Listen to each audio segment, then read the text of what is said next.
தமிழர்களின் number one choice Tamil matrimony. Summer வந்தாச்சு. What's your plan for this holiday? எங்க கிட்ட விட்டுருங்க, நாங்க பாத்துக்கிறோம். GT Holidays. GT Holidays, South India's #1 travel brand. ஆதன் நியூஸ் நேயர்கள் அனைவருக்கும் வணக்கம். மாநிலங்களவை சீட் தொடர்பா அதிமுக தேமுதிக இடையே அண்மையில சின்ன பிரச்சனை உருவான நிலையில இந்த இரண்டு கட்சிகளும் மீண்டும் இணக்கம் காட்ட தொடங்கியிருக்காங்க. அதோட வெளிப்பாடாகவே தேமுதிகவோட பொருளாளர் சுதீஷ் திடீர் திருப்பமா அதிமுக பொதுச் செயலாளர் எடப்பாடி பழனிசாமியை சந்திச்சிருக்காரு. தேமுதிகவுக்கு ராஜ்யசபா சீட் கிடைக்கிறது உறுதி அப்படின்றதோட அச்சாரமா இந்த நிகழ்வு அரங்கேறி இருக்கு.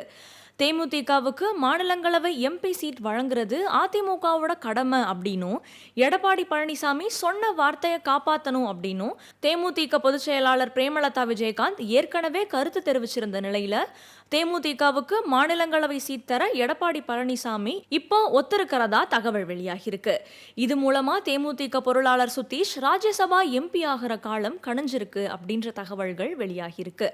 தேமுதிகவுக்கு ராஜ்யசபா சீட் வழங்கப்படுற பட்சத்துல அதிமுக தலைமையிலான NDA கூட்டணியில தேமுதிக இடம்பெறுவதும் உறுதியாகிருக்கு. கடந்த நாடாளுமன்ற தேர்தலப்போ அதிமுக கூட்டணியில் அங்கம் வகிச்ச தேமுதிகக்கு 5 மக்களவை தொகுதிகள் ஒதுக்கப்பட்டிருந்துச்சு. அது மட்டும் இல்லாம அப்பவே ஒரு மாநிலங்களவை சீட் தருவதற்கும் ஒப்பந்தம் போடப்பட்டிருந்ததா தேமுதிக தரப்புல தெரிவிச்சிருந்தாங்க. நாடாளுமன்ற மாநிலங்களவையில தமிழகத்துக்கான 6 இடங்கள் இப்போ காலியாகிறதுனால அந்த ஒப்பந்தம் குறித்து தேமுதிக இப்போ எடுத்துரைச்சிருக்காங்க. ஆனா அதிமுகவோ அதுக்கு மறுப்பு தெரிவிச்சிருந்தாங்க. அப்படி எந்த உத்தரவாதத்தையும் நாங்க அளிக்கல அப்படின்னு அந்த கட்சியோட பொதுச் செயலாளர் எடப்பாடி பழனிசாமி வெளிப்படையாவே பேட்டியளிச்சிருந்தாரு. எடப்பாடி பழனிசாமியோட இந்த பேச்சால அதிமுக தேமுதிக இடையேயான கூட்டணியில விரிசல் ஏற்பட்டுச்சு. அடுத்த வருஷம் நடைபெற சட்டமன்ற தேர்தலில் அதிமுக தலைமையிலான NDA கூட்டணியில தேமுதிக இடம்பெறுமா அப்படின்ற கேள்வியும் எழுந்துச்சு. சட்டமன்ற தேர்தலில் திமுக ஆட்சியை வீழ்த்துவது அப்படின்ற ஒற்றை குறிக்கோளோட களமிறங்கிய பாஜக அண்மையில எடப்பாடி பழனிசாமியை சந்திச்சு கூட்டணி அமைச்சாங்க. மத்திய உள்துறை அமைச்சர் அமித்ஷா சென்னைக்கு வந்து பாஜக அதிமுக கூட்டணியை உறுதி செஞ்சாரு. அது மட்டும் இல்லாம திமுகவுக்கு எதிராக மெகா கூட்டணி அமைக்கப்படும் அப்படின்னு அவர் சொன்னாரு. அது மாதிரி இந்த இரண்டு கட்சிகளும் வலுவான கூட்டணி அமைக்கிற முயற்சியில தீவிரமா ஈடுபட்டுட்டு வராங்க. குறிப்பா கூட்டணிக்குள்ள கடந்த மக்களவை தேர்தலில் இடம்பெற்றிருந்த பாமக, தேமுதிக உள்ளிட்ட கட்சிகளை தங்கள் பக்கம் இழுக்க தீவிரம் காட்டி வராங்க. இந்த நிலையில தான் மாநிலங்களவை எம்பிக்களா இருக்கிற திமுக வழக்கறிஞர் வில்சன், தோமுச தலைவர் சண்முகம், புதுக்கோட்டை MM அப்துல்லா, மதிமுக பொதுச் செயலாளர் வைகோ, அதிமுக ஆதரவுடன் எம்பியான பாமக தலைவர் அன்புமணி ராமதாஸ், அதிமுகவோட சந்திரசேகர் ஆகிய 6 பேரோட பதவிக்காலம் வர ஜூலை 24ஆம் தேதியோட நிறைவடையுது.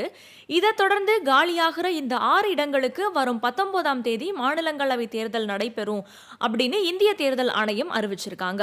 இந்த தேர்தலில் ஒரு MP வெற்றி பெறணும் அப்படின்னா 34 MLAக்களோட ஆதரவு தேவை. இந்த அடிப்படையில் திமுகவுக்கு 4 MPக்கள் போட்டியின்றி கிடைக்கிறது உறுதியாகிருக்கு.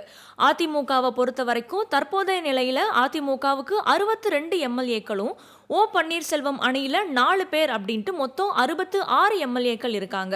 இந்த எண்ணிக்கை மூலமா அதிமுகவுக்கு ஒரு MP உறுதியா கிடைக்கும். இன்னொரு MP வேணும் அப்படின்னா 2 MLAக்களோட ஆதரவு தேவை. இப்போ அதிமுக கூட்டணியில பாஜக இருக்கதால அவங்களோட 4 MLAக்கள் ஆதரவு கிடைக்கும். அதனால 2 MP பதவிகளும் அதிமுகவுக்கு கிடைக்க வாய்ப்பு இருக்கு. இதை தொடர்ந்து திமுக போட்டியிடுற 4 இடங்களுக்கான வேட்பாளர் பட்டியல் கடந்த சில நாட்களுக்கு முன்னாடி வெளியிட்டாங்க. அதுல இப்ப கூட்டணியில இருக்கிற வைகோவுக்கு மறுபடி MP சீட் கொடுக்கப்படல. அதற்கு மாற்றா 4 தொகுதிகளில் ஒரு தொகுதி புதிய கூட்டணியில இடம்பெற்றிருக்கிற மக்கள் நீதி மையத்துக்கு ஒதுக்கப்படும் அப்படின்னு அறிவிச்சிருக்காங்க. இது மூலமா மக்கள் நீதி மையத்தோட தலைவரும் நடிகருமான கமல்ஹாசன் ராஜ்யசபா MP ஆகிறது உறுதியாகி இருக்கு. இன்னொரு பக்கம் அதிமுக கூட்டணியில இன்னும் மாநிலங்களவை வேட்பாளர்கள் குறித்த அறிவிப்பு வெளியாகல. இருந்தாலுமே அதிமுக கூட்டணி கட்சியான தேமுதிகவும் பாமகவும் தங்களுக்கு ஒரு MP சீட் வேணும் அப்படின்னு அதிமுகவுக்கு நெருக்கடி கொடுத்துட்டு வராங்க. பாட்டாளி மக்கள் கட்சியோட அன்புமணி ராமதாஸுக்கு ஒரு MP பதவி கொடுத்து அவரை தேசிய ஜனநாயக கூட்டணிக்குள்ள கொண்டு வரலாம் அப்படின்னு பாஜக சொல்றாங்க. ஆனா பாமக மற்றும் தேமுதிகவுக்கு தலா ஒரு எம்பி சீட்டு வழங்கி இந்த ரெண்டு கட்சிகளையும் கூட்டணிக்குள்ள இழுக்க எடப்பாடி பழனிசாமி திட்டமிட்டிருக்கிறதா கூறப்படுது. ஏன்னா ஒருத்தருக்கு சீட் கொடுத்துட்டு இன்னொருத்தருக்கு இல்லன்னு சொல்லி பகைமையை சந்திச்சிருக்கிறதுக்கு எடப்பாடி பழனிசாமி விரும்பல. அதே நேரத்துல 2 இடங்களுக்கும் அதிமுக வேட்பாளர்களையே நிறுத்தினாலும் யாருக்கு கொடுக்கறதுன்னு முடிவு செய்யறதுல அந்த கட்சிக்குள்ள பெரிய புயல் வீசி குழப்பம் ஏற்பட்டுரும். இந்த நிலையில சென்னை ராயப்பேட்டையில இருக்கிற அதிமுக தலைமை அலுவலகத்துல 2வது நாளா 41 மாவட்ட செயலாளர்களை தனித்தனியா சந்திச்சு எடப்பாடி பழனிசாமி ஆலோசனை நடத்தியிருக்காரு. மாநிலங்களவைக்கான இந்த 2 சீட்டுகளை யாருக்கு கொடுக்கலாம், அதிமுக சார்பில் மாநிலங்களவை தேர்தலில் களமிறங்க போறது யாரு, இந்த மாதிரியான பல்வேறு விவகாரங்கள் குறித்து எடப்பாடி பழனிசாமி நிர்வாகிகளோட ஆலோசனை மேற்கொண்டிருக்காரு. அது மட்டும் இல்லாம விஜய் தொடர்பா பேச அதிமுகவினருக்கு எடப்பாடி பழனிசாமி தடை விதிச்சிருக்கிறதாவும் சொல்லப்படுது. இதுக்கு நடுவுல புதுக்கோட்டையில செய்தியாளர்களுக்கு பேட்டியளிச்ச தேமுதிக பொதுச் செயலாளர் பிரேமலதா கடந்த 2024ஆம் ஆண்டு மக்களவை தேர்தல் அப்போ தேமுதிகவுக்கு 5 எம்பி சீட்டும் 1 ராஜ்யசபா சீட்டும் ஒதுக்கப்படும் அப்படின்னு அதிமுக தரப்புல தெரிவிக்கப்பட்டிருந்துச்சு அப்படின்னும் உறுதியளிச்சபடியே அதை செய்வார் அப்படின்னு இப்போ வரைக்கும் நாங்க நம்புறோம்னு சொல்லியிருக்காங்க. ஒருவேளை ஒப்பந்தத்தை மீறி அதிமுக தரப்புல சீட் கொடுக்கல அப்படின்னா அடுத்து என்ன செய்யணுமோ அதை தேமுதிக செய்யும் அப்படின்னு சொல்லியிருக்காங்க. மக்களவை தேர்தல் அப்போ திமுக வாக்குறுதி அளிச்சபடியே மக்கள் நீதி மய்ய தலைவர் கமல்ஹாசனுக்கு ராஜ்யசபா சீட் கொடுத்திருக்காங்க. இது மிகச்சிறந்த அணுகுமுறையாவே பார்க்கப்படுது அப்படின்னு பிரேமலதா சொல்லியிருக்காங்க. அரசியல்ல நம்பிக்கையும் நேர்மையும் வார்த்தையும் தான் முக்கியம் அப்படின்னும் அந்த வார்த்தைப்படி நடப்பவர்கள் மேல்தான் மக்களுக்கு நம்பிக்கை வரும்னு சொல்லியிருக்காங்க. ஏற்கனவே 2 முறை வந்த வாய்ப்பை ஒரு முறை அன்புமணிக்கும் இன்னொரு முறை வாசனுக்கும் கொடுத்ததை தேமுதிக மனதார ஏற்றுக்கிட்டு அப்படின்னு சுட்டி காட்டியிருக்காங்க. அதனால இந்த முறை தேமுதிகவுக்கு ராஜ்யசபா சீட் தர வேண்டியது அதிமுகவோட கடமை அப்படின்னும் தான் சொன்ன சொல்ல உறுதியா இருந்து எடப்பாடி பழனிசாமி அதை காப்பாரு அப்படின்னு காத்திருக்கிறோம் அப்படின்னு பிரேமலதா சொல்லியிருக்காங்க. இந்த நிலையில தான் தேமுதிக ராஜ்யசபா சீட் தர அதிமுக ஒப்புக்கொண்டிருக்கிறதா தகவல் வெளியாகி இருக்கு. சென்னை கிரீன்வே சாலையில இருக்கிற எடப்பாடி பழனிசாமியோட வீட்டுக்கு திடீர்னு போன தேமுதிக பொருளாளர் சுதீஷ் எடப்பாடி பழனிசாமியை சந்திச்சு பேச்சுவார்த்தை நடத்தியிருக்காரு. மாநிலங்களவை எம்பி சீட் வழங்குவது தொடர்பா அதிமுக தேமுதிக இடையே பிரச்சனை நீடிச்சு வர நிலையில இந்த சந்திப்பு ரொம்ப முக்கியத்துவம் வாய்ந்ததா பார்க்கப்படுது. இந்த சந்திப்பை தொடர்ந்து தேமுதிகவுக்கு ஒரு சீட் வழங்கப்படுறது உறுதி அப்படின்னும் தகவல் வெளியாகி இருக்கு. கடந்த 2 நாட்களா நடந்த அதிமுக நிர்வாகிகள் ஆலோசனை கூட்டத்துல தேமுதிகவுக்கு சீட் வழங்குவது குறித்து ஆலோசிக்கப்பட்டதாகவும் அதோட அடிப்படையிலேயே இப்போ சுதீஷ் எடப்பாடி பழனிசாமி சந்திப்பு நிகழ்ந்ததாகவும் தகவல் வெளியாகி இருக்கு. அது மட்டும் இல்லாம தேமுதிகவுக்கு சீட் ஒதுக்கி அதிகாரப்பூர்வ அறிவிப்பு வெளிவரும் அப்படின்னு சொல்லப்படுது. தேமுதிகவுக்கு ராஜ்யசபா சீட் வழங்கப்பட்டுச்சு அப்படின்னா தேமுதிக பொருளாளர் LK சுதீஷ் எம்பி ஆவார்னு எதிர்பார்க்கப்படுது. கிட்டத்தட்ட ஏற்கனவே முடிவாகிடுச்சு. சில வாரங்களுக்கு முன்னாடி செய்தியாளர்களை சந்திச்சு பேசின LK சுதீஷ் தேமுதிகவுக்கு ராஜ்யசபா சீட் தருவதாக அதிமுக வாக்குறுதி கொடுத்தாங்க அப்படின்னும் அதிமுக அளித்த உத்தரவாதத்தால் தான் 2024 மக்களவை தேர்தலில் தான் போட்டியிடல அப்படின்னு தெரிவிச்சிருக்காரு. ராஜ்யசபா உறுப்பினரா டெல்லி செல்ல இருக்கிற சுதீஷ் கடந்த 2006 இருந்து பல தேர்தல்களில் போட்டிட்டு இருக்காரு. அதாவது 2009, 14, 19 அப்படின்னு 3 மக்களவை தேர்தலில் போட்டியிட்டு தோல்வியை சந்திச்சிருக்காரு. இந்த நிலையில தேமுதிக சார்பில் முதல் ராஜ்யசபா உறுப்பினரா டெல்லிக்கு செல்ல இருக்கிறார் சுதீஷ்.